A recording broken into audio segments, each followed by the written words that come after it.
beliefs about attitudes towards money. I have a little test for you, and that is, when you have a partner and you want to know whether the relationship will work, you ask them a simple question. Are you a saver or are you a spender? And if you are in a relationship with somebody different from you, you're going to have some problems in life. I think it's a very simple question, and I'll talk about it in a few minutes. Okay, so a few facts. People are not logical with regard to their money. They are psychological. The Nobel Prize for Economics has won 3 times by psychologists. And they all make the same point. We are not rational with regard to our money. Money beliefs can be traced from our childhood, growing up, what our parents taught us. Money, this is the most interesting factor. Money is a more powerful demotivator than motivator at work.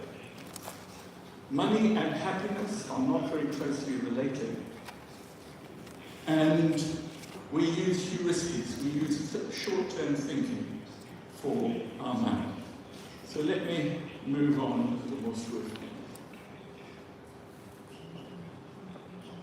I'm stuck. Oh, there we are. This is the interesting factor. This is called the Eastern hypothesis, American data. Over the years, people have got richer. The Americans have all got richer, you've got richer. Certainly since Soviet times. It is an amazing city back there. Wealth and power everywhere. But if you look at Americans, happiness, and the happiness of all people, it's flat. The economists argue, more money, more happiness. They're wrong. You need to maximize your happiness. And this number is twice the national average salary.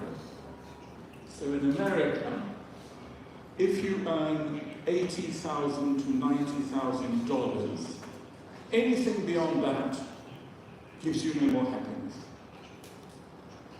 I work with very rich consultants in London, and I say to them, how much do you need? What income do you need to be happy? Give me a number. And they'd say, 3 million. I'd say, you're completely wrong. The evidence is against you.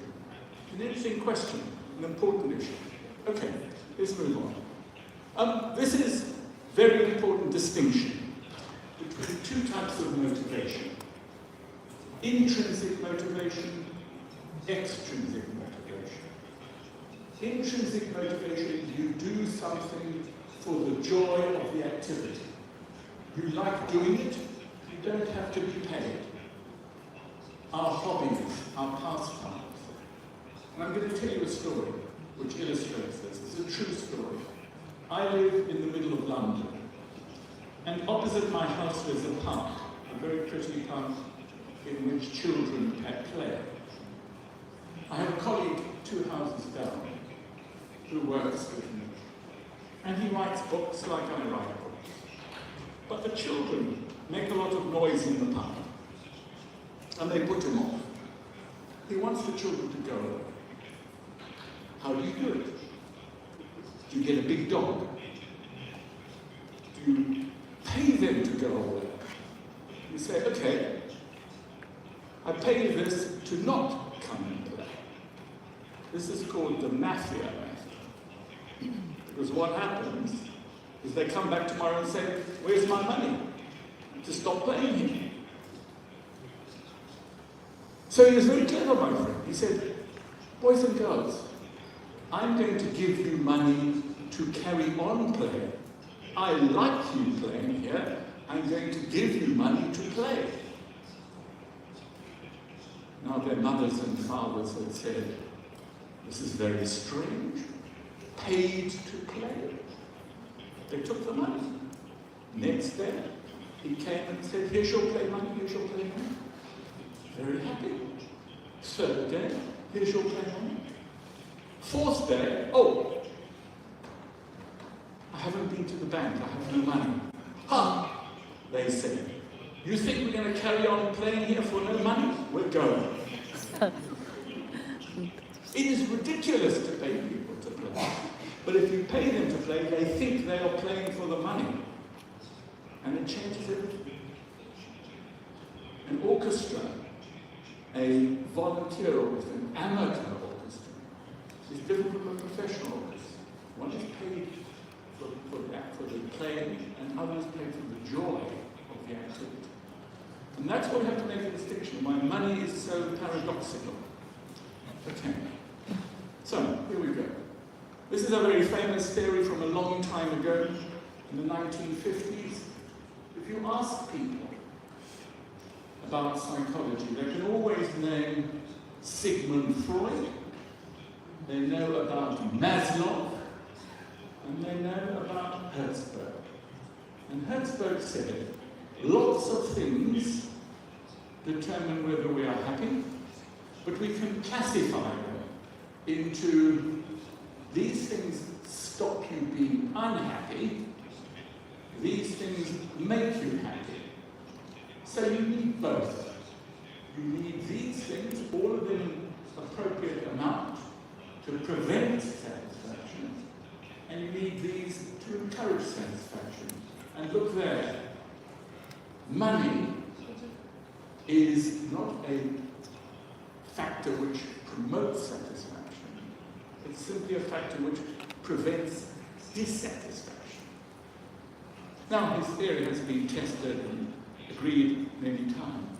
But people say things, I'm going to go through this quickly. Some people say, money works, money is successful, it's easy, I pay you, you work.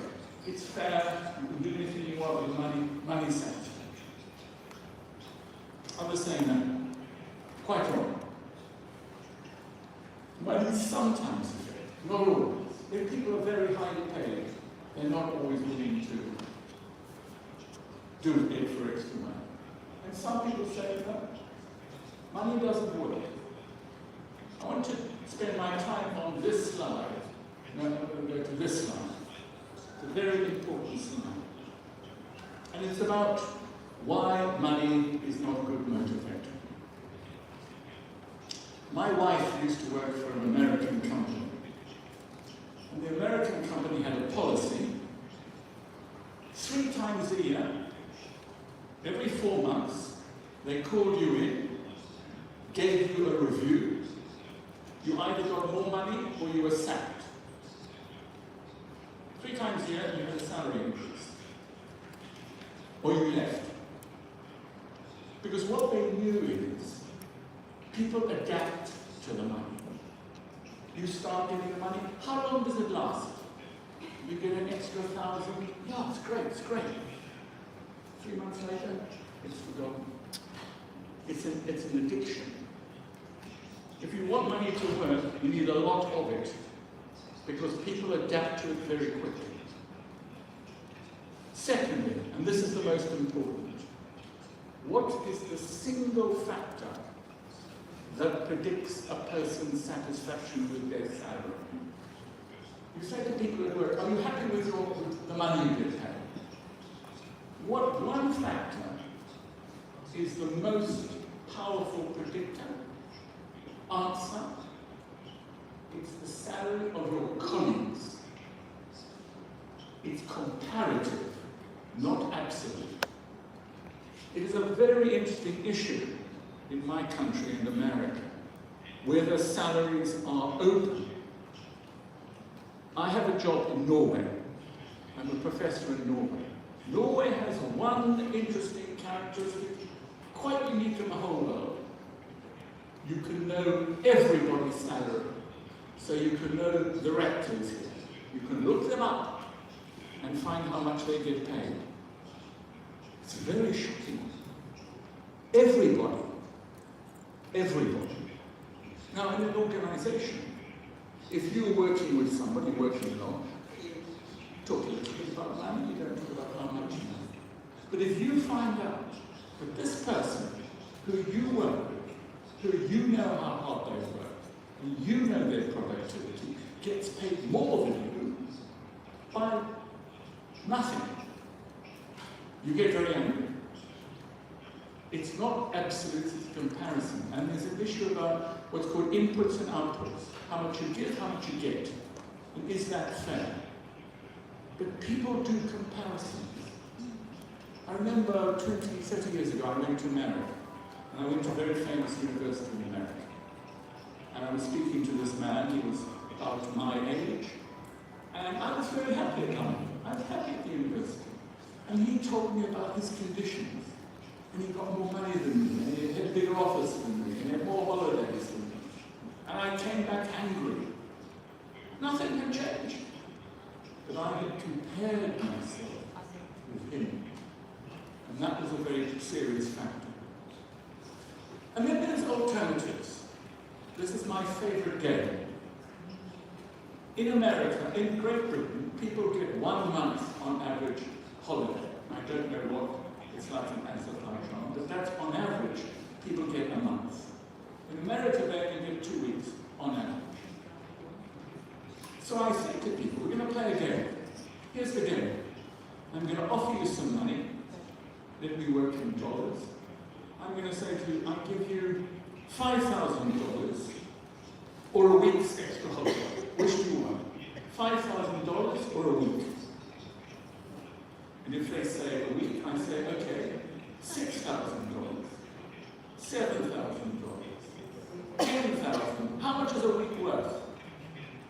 Time versus money. I tell you, I know all about you with that question. When I'm teaching business people, I simply begin with that question. How valuable is, or how well paid are they, and how valuable are alternatives? Like time, like quality of life, like working from home, all these other factors considered to be very important. And finally, there is increased worry about tax, about keeping the money. In Norway, I am taxed 62%. So for every $100, I get 38. That's very high tax. It's typical of those countries. And there are all sorts of ways in which you think you can get more money. But the moral of the story is very simple. There are 4 factors where money has not very good motivational factor. 1, because the power wears out. 2, it's not absolute. The correlation between pay and pay satisfaction is about 0.18 or 0.2. You square that and you get 4% of the variance. So it's not how much, it's how much comparatively. And then there's the issue